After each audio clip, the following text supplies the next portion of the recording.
Hello friends, welcome to laddu சமையல். இன்னைக்கு நம்ம லட்டு சமையலில் ஒரு போண்டா ரெசிபி தான் பார்க்க போகிறோம். ஆனால் வித்தியாசமான ஒரு போண்டா, பீர்க்கங்காய் வச்சு ஒரு போண்டா செய்ய போகிறோம். நான் ஒரே ஒரு சின்ன பீர்க்கங்காய் எடுத்திருக்கேன். அதை தோல் சீவி கழுவி வச்சுருக்கேன். இப்போ இதை பீட்ரூட் திருவுறதுல வச்சு இந்த பீர்க்கங்காயை நம்ம துருவி எடுத்துக்கலாம். பெரிய திருவள்ளில் வச்சு திருவிக்கோங்க. கொட்டை பெரிய சைஸாக இருந்து அது மேலேயே தங்கிரும். பிஞ்சு பீர்க்கங்காய் தான் இந்த மாதிரி திருவிக்கலாம். கொட்டை வேலை உள்ளே போகாது, அது அப்படியே வெளியே நின்றுடும். ஸோ இந்த மாதிரி நம்ம நல்லா திருவி எடுத்துக்கலாம்.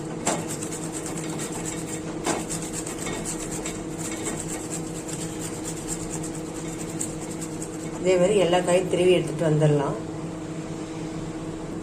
முழு பீர்க்கங்காயும் துருவி எடுத்துகிட்டு வந்தாச்சு.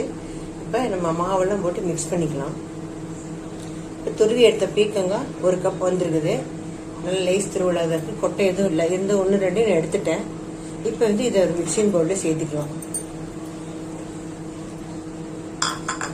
அதோட ஒரு பெரிய வெங்காயம் கட் பண்ணி வச்சுருக்கோம் பொடியாக, 2 பச்சை மிளகா, கொஞ்சமாக கொத்தமல்லி தழை, கருவேப்பிலை தழை, இது எல்லாத்தையும் இதில் சேர்த்துக்கலாம்.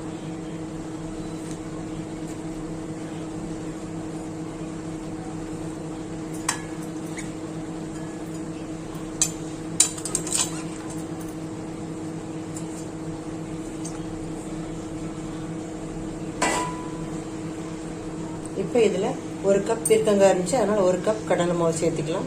1 கப்புக்கு 1 கப் சரியாக இருக்கும். 1/4 கப்புக்கு கொஞ்சம் மேலே அரிசி மாவு சேர்த்துக்கலாம். 1 டீஸ்பூன் மிளகாத்தூள் சேர்த்துக்கலாம். கொஞ்சமாக ஜீரகம் சேர்த்துக்கலாம், 1 டீஸ்பூன் அளவுக்கு.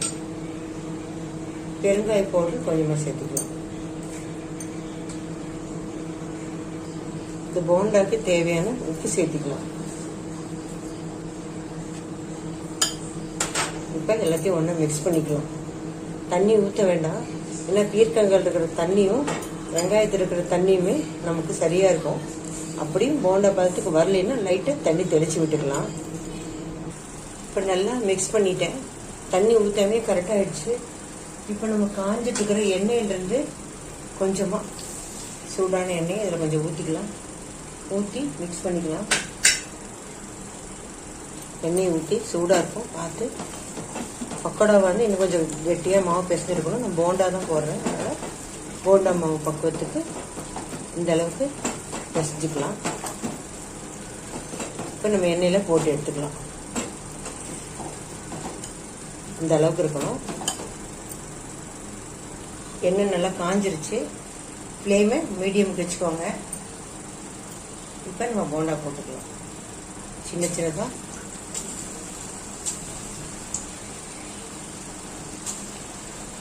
ஃப்ளேம் மீடியம் வச்சு போட்டிங்கன்னா தான் மேலே கிறிஸ்பியாகவும் உள்ள சாஃப்டாகவும் வரும்.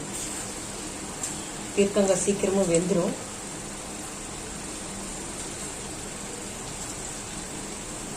எவ்வளோ பிடிக்குதோ இந்த அளவுக்கு போட்டுக்கோங்க. அவ்வளோதான், பிடிக்குது, வேகட்டும். ஒரு சைடு வெந்துருச்சு, அப்படியே நழுங்காமல் திருப்பி போடலாம். எடுத்து திருப்பி விட்டிங்கன்னா தான் இந்த மேலே நல்லா கிறிஸ்பியாகவும் உள்ளே நல்லா சாஃப்டாகவும் வரும். இந்த சைடு நல்லா வேகட்டும். போண்டாக்கில் அப்படியே எடுத்துட்டு கொஞ்சம் வடிச்சிட்டு மறுபடியும் உள்ளே போடணும். அதே மாதிரி 2-3 தடவை பண்ணிங்கன்னா தான் அந்த கிறிஸ்பினஸ்ஸு வரும். 2 பக்கமும் நல்லா கோல்டன் ப்ரௌன் கலர் வந்துருச்சு. இப்போ நம்ம எடுத்துக்கலாம். எடுத்து ஒரு டிஷ்யூவில் போட்டுக்கோங்க. மீதி இருக்கிற மாவையும் போட்டுக்கலாம்.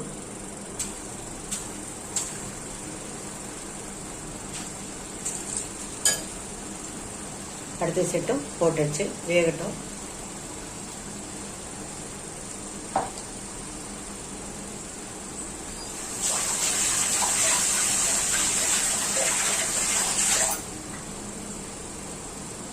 ரெண்டாவது போட்டதையும் திருப்பி விட்டுக்கலாம்.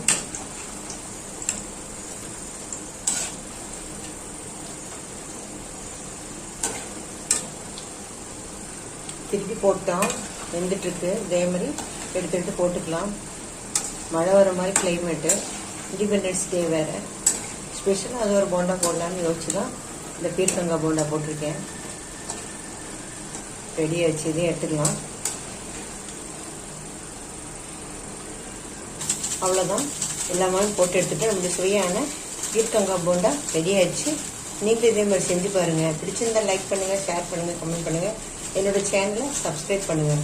மறக்காமல் பெல் ஐக்கானை கிளிக் பண்ணுங்கள். தேங்க்ஸ் ஃபார் வாட்சிங்.